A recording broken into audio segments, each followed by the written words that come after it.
aquesta obra podem trobar 158 personatges. La majoria són treballadors, peons, artesans, capatassos, mariners.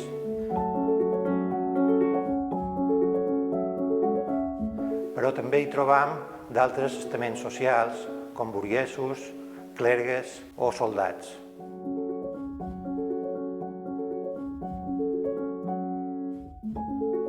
Tots ells duen les seves vestimentes amb els seus atributs i complements que els hi són propis. És habitual en les escenes costumistes la presència de personatges peculiars o anecdòtics, com vells, infants i també animals domèstics. L'extens i ample ventall dels posats, expressions i gestos dels personatges ens ajuden a conèixer els seus pensaments, estats d'ànims i actituds. Sobretot és evident en les dones que acompanyen els mariners que estan lluitant. L'extraordinària capacitat d'observació i domini tècnic del pintor se demostra en el registre de quantitat de minúsculs detalls imperceptibles. Tots ells estan tractats amb una pinzellada fluida i segura. Els dos pintors més coneguts i coetanis del nostre pintor anònim són Pasqual Calbó i Joan Chiesa. Ambos varen produir escenes costumistes de festes populars que se caracteritzen per la presència de multitud de personatges, tots ells registrats amb multitud de detalls.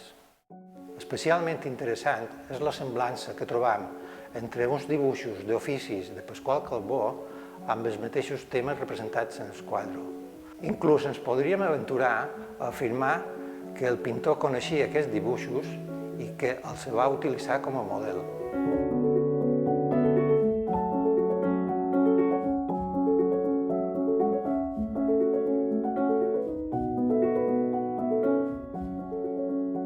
En Magatzem en esport es dona el fet que apareix una escena exterior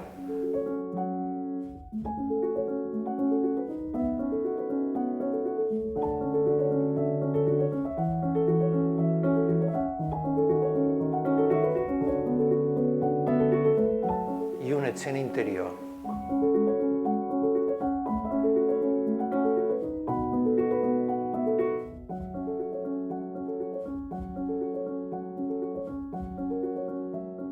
Per trobar alguns exemples d'aquest tipus d'escenes ens hem de remuntar a l'edat mitjana, concretament a les il·lustracions de feines del camp o dels oficis dels calendaris dels llibres d'hores.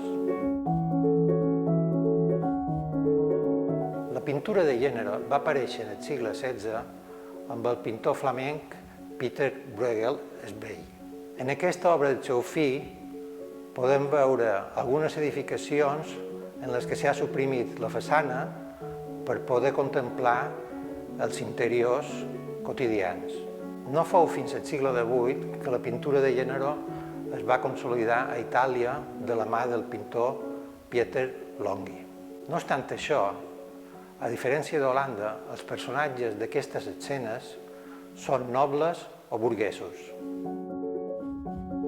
En aquesta obra tan peculiar de final del segle XVIII està representat un mercat d'una ciutat de Mèxic.